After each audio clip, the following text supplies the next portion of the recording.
রাজবাড়ী সদর উপজেলার সিংহা বাজার এলাকায় মিথ্যা ভিত্তিহীন ষড়যন্ত্রমূলক সংবাদ সম্মেলনের প্রতিবাদে সংবাদ সম্মেলন অনুষ্ঠিত হয়েছে। মোহাম্মদ শামু মণ্ডল, পিতা মোহাম্মদ সুনাই মণ্ডল, গ্রাম মোহাম্মদপুর। গত 25/5/2025 সালে নিকুঞ্জ কুমার সেনের থেকে একটা জমি আমি কেনা বেচা করে দিছি। আমি একজন জমি ব্যবসায়ী।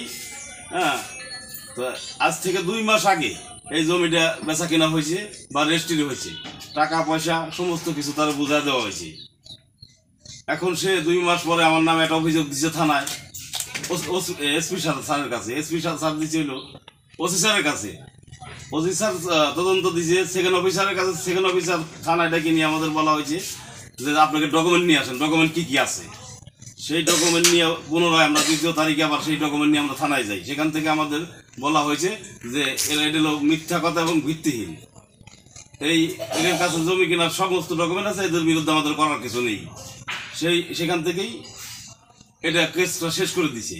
তারপরে থেকে আমার উপরে নির্যাতন জুলুম শুরু হয়েছে এবং বহুত জায়গা থেকে হুমকি দামকি, আমার মারিয়ে ফেলাবি, তার জমি ফেরত না দিলে পারে, এরকম হুমকি দামকি আসতেছে। আমি বাড়ি থেকে বের হতে পারছি না এবং আমার নামে একটা মিথ্যা তারা সাংবাদিক সম্মেলন করছে, এটার বিচার চাই আমি। আমি গত 11/10/2024 সালে শামুর মারফতে নিকুঞ্জ কুমার সেনের কাছ থেকে 4 শতাংশ জমি কিনি এবং সম্পূর্ণ টাকা আমি পরিশোধ করি শামুর মাধ্যম দিই। পরবর্তীতে এ যাবৎকাল আর কোনো তারা আমি জমিতে দখলে আছি, তারা আমার এ পর্যন্ত কোনো বাধা বা এই ধরনের কোনো কথা বলে নাই যে আমরা টাকা বুঝে পাইনি।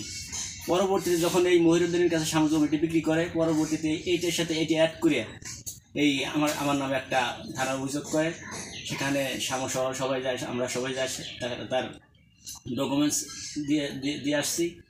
তার সাথে পরবর্তীতে তারা আমাদের নামে একটা মামলা এখন বর্তমানে আছে এবং তারা একটা সাংবাদিক সম্মেলন করছে। তারই সেটা ছিল মিথ্যা সাংবাদিক সম্মেলন করছে। এই প্রতিবাদে আজকে আমরা আমাদেরকে আবার ডেকে আমরা একটা সাংবাদিক সম্মেলন করি। আপনি কতটুকু জমি কিনেছেন?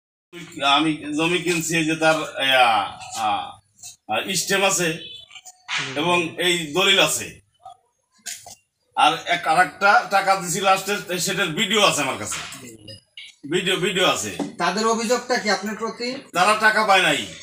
আপনি টাকা দিয়েছেন, তার ডকুমেন্ট দেখান। তার ডকুমেন্ট এই যে একটা আছে আমার কাছে, ব্যাংক স্টেটমেন্ট আছে।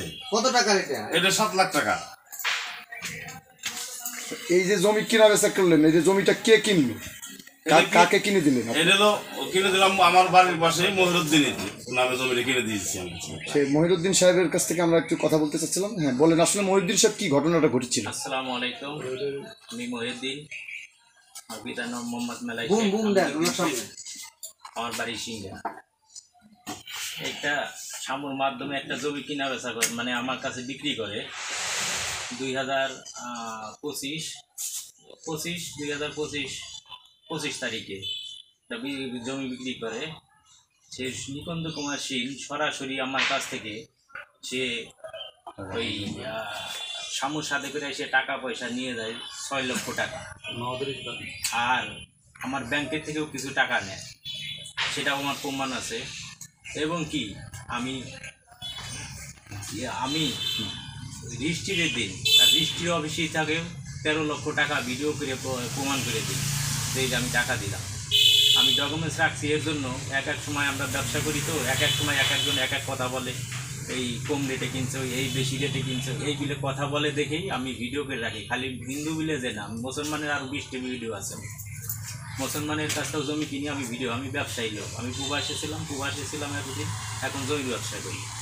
এখন সবাই আমারে মানে হামলা দেয়, আবার বলে কি যে তুমি টাকা দাও, টেলিফোন করে আমার কাছ থেকে টাকা চায় অনেক। ঠিক আছে, আমি বললাম আমি টাকা দেবো কি, আমি কত টাকা দেওয়া জমি কিনছি, আমি কেন টাকা দিতে দেবো মানুষ, আমি এভাবে কাউকে টাকা দিতে পারবো। ঠিক আছে, এই কথা বলে আমি অনেকেই বলছে, আমি এই কথা আর কিছু বলি টলি নেই আর কারো কাছে। ঠিক আছে, তা আমার নামে মামলা দিছে কিছুদিন আগে, 20 দিন আগে মনে হয় মামলা দিছে। ঠিক আছে, এর জন্য আমি সাংবাদিক। এখন আপনারা কি চাচ্ছেন?